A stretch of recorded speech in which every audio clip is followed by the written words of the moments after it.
We're glad you found us on KFOR FM 103.3 1240 AM. Welcome to the Aging Adventure, brought to you by the caring professionals at The Legacy with 4 state-of-the-art communities in Lincoln. The Legacy, Legacy Terrace, Legacy Estates, and Legacy Arbors.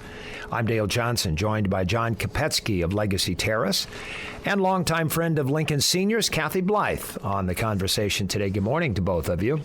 Good morning, Dale.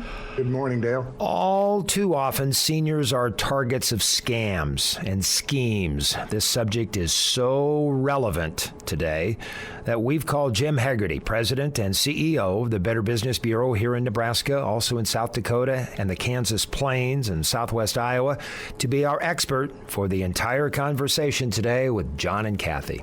Jim, first of all, thank you for joining us today. But, you know, the bad guys, they never take any time off, do they? And they're always looking for some way to take money away from people. And I guess it's natural that they would try and capitalize on the pandemic to do that. Can you tell us what's going on that front?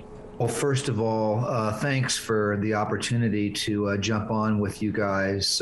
This is so important, you know, to disseminate this information, and you've been great partners with the BBB in helping us to do that, you know, for a long period of time. So we're super grateful for that and want to make sure you know that. And it is so unfortunate and really rather disgusting that these bad actors, oftentimes scammers that are involved in crime gangs that reside offshore, keep a very close eye on the happenings in our country. And clearly over the last 3 years, they have tried to leverage the pandemic in every imaginable way for their profit, trying to take advantage of people. And certainly that hasn't changed. And now with some of the new things that are occurring, with everybody now receiving home test kits, masks being delivered to people free of charge. The scammers are leveraging that opportunity to connect with seniors, to let them know that, you know, they're in line to get their free test kits, free masks, which obviously they're very interested in, but they're going to need to gather some specific information about them before they can, you know, get their delivery taken care of. And so they're just using this as an opportunity to create obviously some legitimacy to their call. They'll oftentimes mask their caller ID to make it look as if it's coming from a government entity, which we've seen is a very common ploy that they use in all of their schemes. And unfortunately, you know, folks are falling for that. They want to get their test kits. They don't understand that they're not required to provide any specific information about themselves. So they're giving up, you know, social security numbers, driver's license numbers, in some cases sending pictures of their driver's license. And again, we just want people to know that none of that is necessary. You know, you're not required to do any of that in order to receive any of the things that the government's going to be providing free of charge to try to help us get through this thing. So we just want people to be aware of that. There are legitimate avenues here to get these free items, but make sure that you know exactly who you're dealing with as you put in the request for that, Jim. There's an endless list of things that they come up with, that's for sure. And another thing that you want people to know about is that you're encouraging our listeners to file their taxes early. And why is that? Well, because again, the very same crime gangs that are exploiting people on the free test kits, the free masks, another line of business for them is to use information that they've gathered in data breaches. So we hear about data breaches all the time, right? I'm pretty sure that there isn't anybody left in America who in some way, shape, or form has not had their sensitive information compromised through these breaches. In many cases, the breaches involve social security numbers and information that allows scammers to pose as individuals and file taxes on their behalf. We are seeing over the last several years an epidemic of scammers that have filed taxes claiming to be individuals, getting returns, and then the actual individuals like you or I go to file our taxes, claim our return, and we're notified by the IRS that they've already paid us a return, which is clearly shocking to us. And if it happens, it's not that it can't be unraveled, Kathy and John. It's just that it's very, very difficult to do. And it's certainly a headache that none of us need.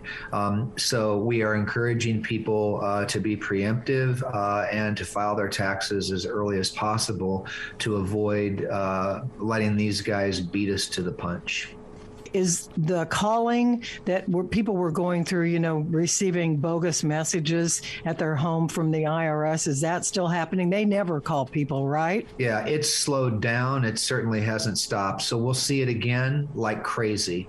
Once we get to April, close to April, we're going to see tons and tons of people having messages left on their machines that it's agent so-and-so, badge number so-and-so from the Internal Revenue Service. Caller ID will say IRS. So again, these look legitimate. They sound legitimate. They aren't. The IRS is not going to call you to tell you that you're in trouble or that they need more information. They're going to correspond with you by U.S. mail. Very good. We're so happy we have more time to visit with Jim Hegarty of the Better Business Bureau. And we'll be back with more in just a little bit. You're listening to The Aging Adventure, brought to you by the Legacy Retirement Communities.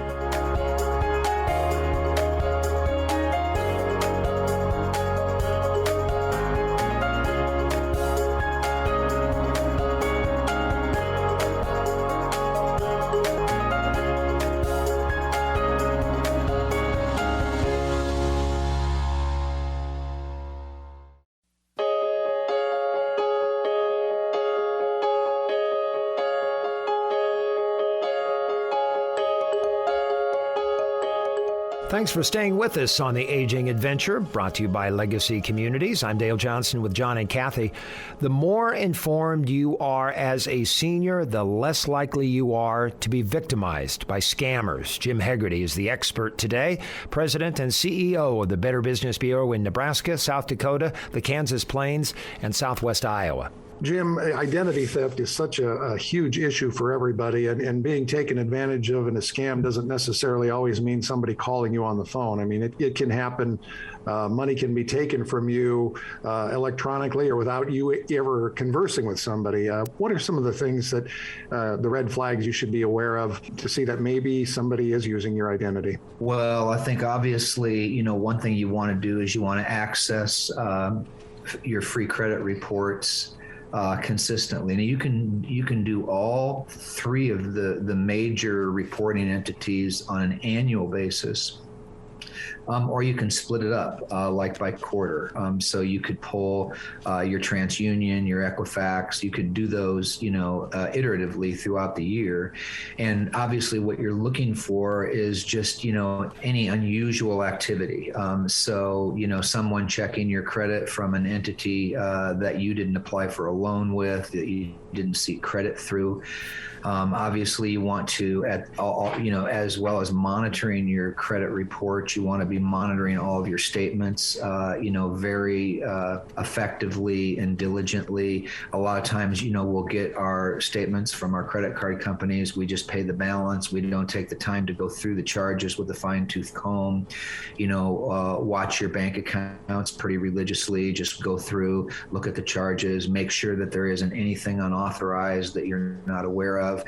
Sometimes individuals who have in some way breached our information or gotten access to our information won't necessarily, make big hits with us. They may just make like small charges that maybe you wouldn't notice, but they're doing this to thousands of people every single day, every single month. So it adds up big for them. But really, it's just, you have to advocate for yourself and you really we all need to become kind of like ninja warriors in this marketplace because the landscape has just changed so much. And we're all vulnerable vulnerable. We're all susceptible to these things. I think oftentimes, when I'm on the news talking about an individual that lost thousands of dollars like we were last week, an individual got pulled into a phony grant scam through Facebook, lost like $5,000. The reaction that viewers or listeners or readers often have is, how dumb could that person be? And I can't believe that they would fall into that trap. But we're on the front lines. We see the sophistication of these approaches and the way in which these criminals socially engineer their victims. And it isn't, we see very smart, well-educated people victimized by a multitude of these scams. So I think, John, it's just a matter of really being diligent and being watchful and taking time to really monitor everything that we are able to have a look at on a monthly basis. We all have to act with a little skepticism on things, don't we? Yeah, certainly. And I think, obviously we have a great deal of concern for the aging population, for our beloved seniors. While some of them are operating at an amazingly high level, others maybe not so much. Maybe they, have some cognitive issues that they're dealing with. And as loved ones, we really need to step in and encourage them to be doing this same kind of watchfulness. And if they aren't able to do it, provide some assistance to them in doing so. Jim, one thing I just wanted to interject here. We only have a minute or two before we go to break, but and this isn't just for older adults. This is for everybody. Can you please tell us again why we shouldn't be clicking on links we don't know about? It still surprises me how many people do that. If they get a message from somebody they think they know in Messenger or however else they might get it in their email, they just click on the link and then things get hacked and it goes awry in a hurry. And then other people are affected. Sure. I mean, I get emails every day that look extremely legitimate. There's a link there that looks or appears to be legitimate. I always send it off to our IT company, and I say, this looks real, but I just know better. I want you to check it out for me, and they'll let me know whether it's safe or not. Or if you're on social media, you may get, like right now, we're dealing with the Ukraine-Russia deal. Tomorrow, there could be a message that comes to you through your social media saying, did you hear Russia invaded Ukraine? Click on this link to see the most recent video, right? So right. The scammers are very tuned in to the things that are sort of most critical to the American consumer, and then they leverage their messaging on that, right? So, right. So you just have to be super cautious. If you're working for somebody, you might get an email that says, hey, we're going to have an amazing food truck at our business on Friday afternoon. It's going to be sunny, and it's here for all of you. Here's the menu to look at, right? And you could click on the menu, and that could download malware into your system. So it's unfortunate that you just have to be super cautious about trusting these things. Yes, and trust is the absolutely key thing, and we will talk more about the bad guys and the things the BBB can do to help us avoid the bad guys when the Aging Adventure continues in a moment on KFOR.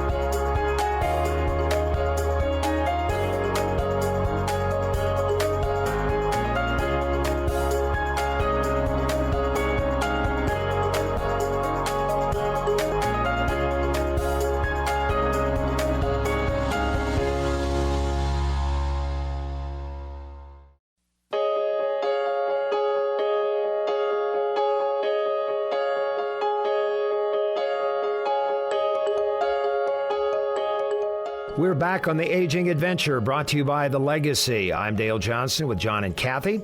Our conversation this morning is with Jim Hegarty with the Better Business Bureau. Jim, it's always a treat to visit with you and to enlighten ourselves on what to look for our own protection. Let's spend some time now before the end of the show to talk about the importance of using the BBB as a resource to check out companies before doing business with them or signing contracts.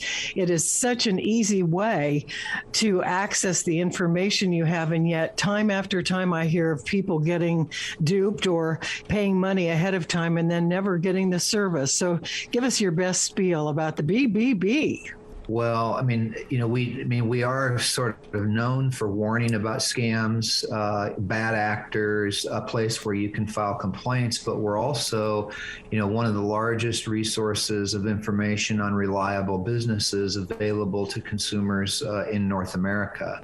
We maintain millions of files on companies that operate in our various service areas. And depending on what it is that you need, if you're going to be doing a home improvement project, if you need to hire somebody to, come in and do some quick repairs, if you need a reliable place to take your automobile, whatever it might be, the BBB very likely has a full reliability report on the business that you're considering using. So we always like to encourage people to use businesses that are accredited by BBB because they've been through a very stringent vetting process. Those companies have met our standards. They have made a commitment to adhere to our code of business practices. And, and if there's ever a problem down the road with the company that you're engaged with, they're committed to working with us to resolve that as quickly and fairly as possible. So, oftentimes, if you just take some time to do research, really take a deep dive into the company you're considering hiring, look at our record on them, look at reviews that are posted by people about their experience with that company, you can save yourself a pretty big headache. A lot of times, when I've got a reporter in my office, Kathy, talking to me about a consumer that got ripped off by a contractor, maybe they were asked to put way more than 50% down. They found out the company didn't pull permits. They're not properly licensed. They're not properly insured. Those are all avoidable headaches. It is just absolutely unnecessary for anybody to get themselves in that kind of a pickle with a contractor.